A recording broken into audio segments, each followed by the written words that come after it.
we not going to talk about the fact that, Muhammad in his days conquered a lot of land and spread out a lot of Arab influence to North Africa, to, again, Iraq and places like that they didn't necessarily come from. We accept that they live there now because they have lived there for hundreds and thousands of years, and that's totally, and that's that's the way the world is there now.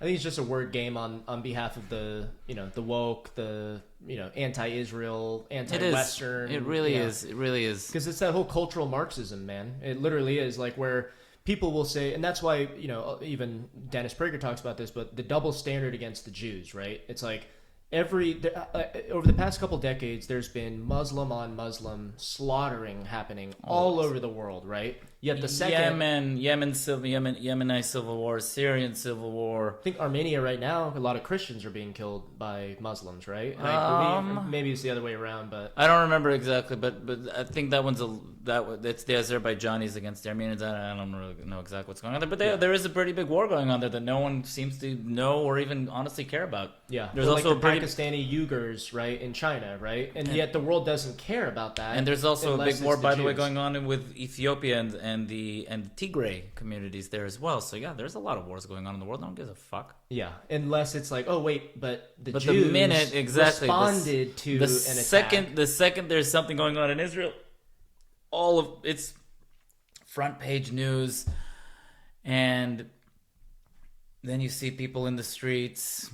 And you know what? As somebody who's an Israeli person, it's just it gets tiring that people seem to like get their hands or seem to think they know everything about the conflict and have a really, really dug in opinion that's based off of nothing.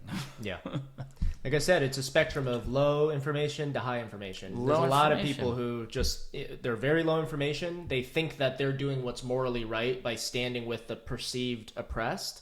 And that's all the logic that they need to start shouting slogans and start harassing Jews. Exactly. And like, again, going into that low information piece, like I've removed myself from social media. So any social media I get from looking over at what my wife is seeing, and she was seeing a lot of these interviews with these idiots on these protests, about these anti-Israel protests.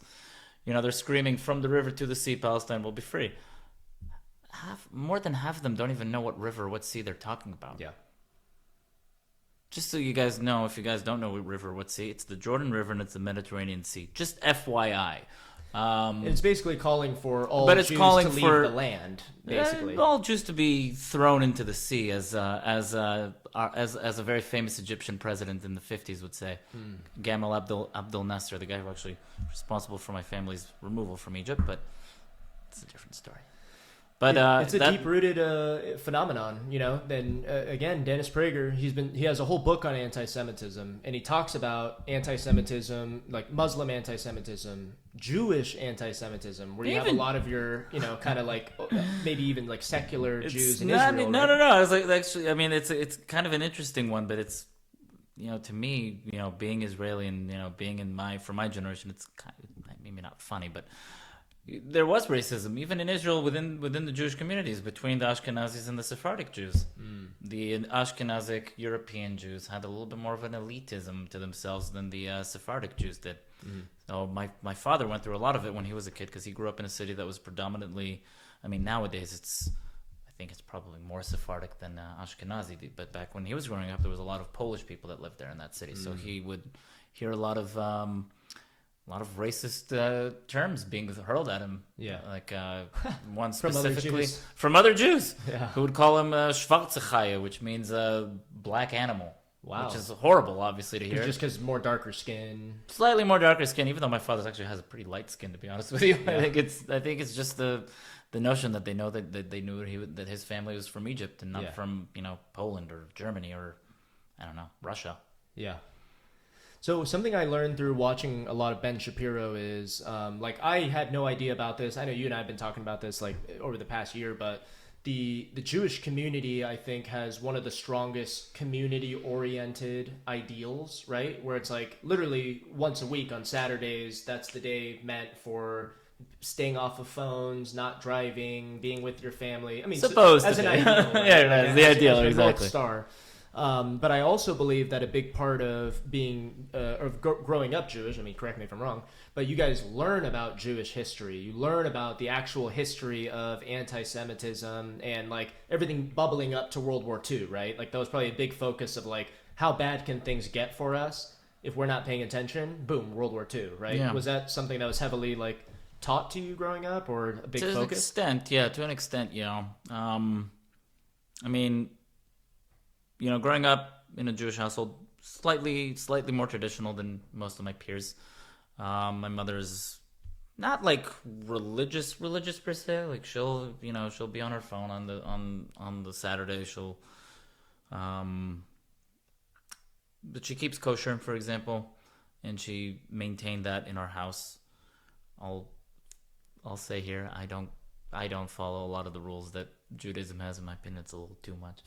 But Yeah, but there's that spectrum again, right? Where Right. It's like, you don't need to get the same benefits out of Right. it, right? Just Right, like right. my dad wasn't religious at all, although he was really teaching Judeo-Christian values, Right, whether right, he right, agrees right. with that or not. Yeah. but one of the things that we did do when I was growing up and that I absolutely maintained growing up is Friday night is a family dinner time, and it's kind of a way to, for me, it was like a kind of a way to, hey, the weekend's here. But there's a little bit more traditional aspect to it, to kind of allowing the Shabbat in. And I think that those are definitely some values that I'm going to maintain with my kids. Yeah. But yeah, about like the anti-Semitism stuff. I mean, I think that like the way that it is with Jewish people is that it's indoctrinated in our minds that it can happen at any point in any time.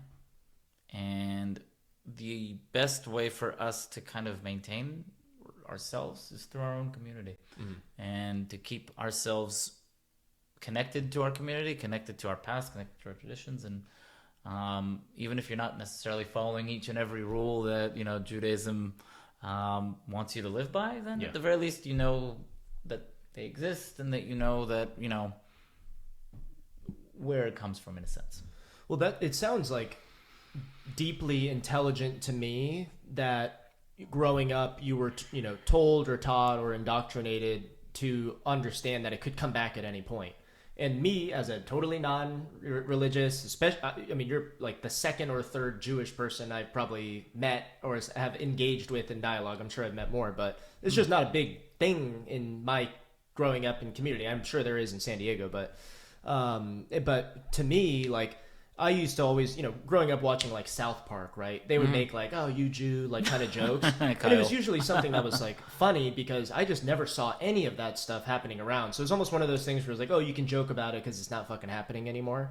And that's why it blew my mind after October 7th, Yeah. the amount of anti-Semitism that like exploded worldwide. Yeah. And it's just like, holy shit, that is I real. always, yeah, I'm always, I mean, you know me, I am very light with joking and things along those lines. I have no problem going, after my Jewish heritage and joking and, using it as like a, Yeah, I make Asian jokes all the time. Exactly. Like, I mean, we all, like, I think we all kind of do those kind of jokes about ourselves, but yeah, I mean, it's pretty disturbing to see what's come of it.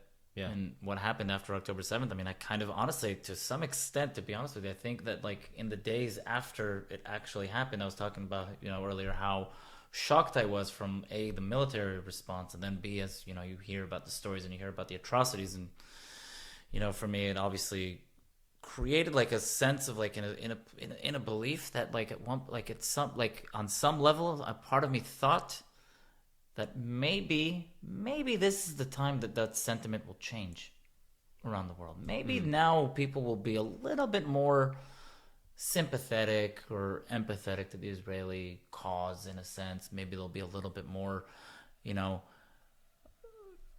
willing to see a little bit more on our side. But no, it was completely dashed and completely, like, it just makes you really sick to your stomach when I mean, I don't know if to say it was expectation, but like maybe a hope.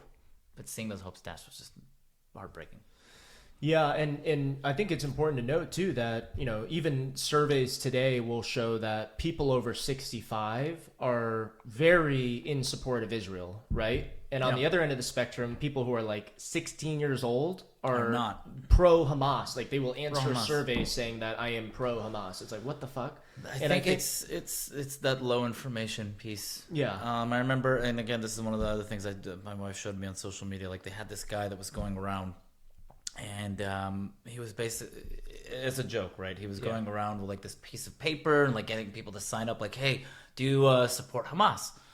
And people were like quick to jump on it and we're like, yeah, let me sign it. Yeah, they're the like, underdog. And then they're like, hold on, okay, so let me actually, before you sign on, let me just explain to you what you're signing on to.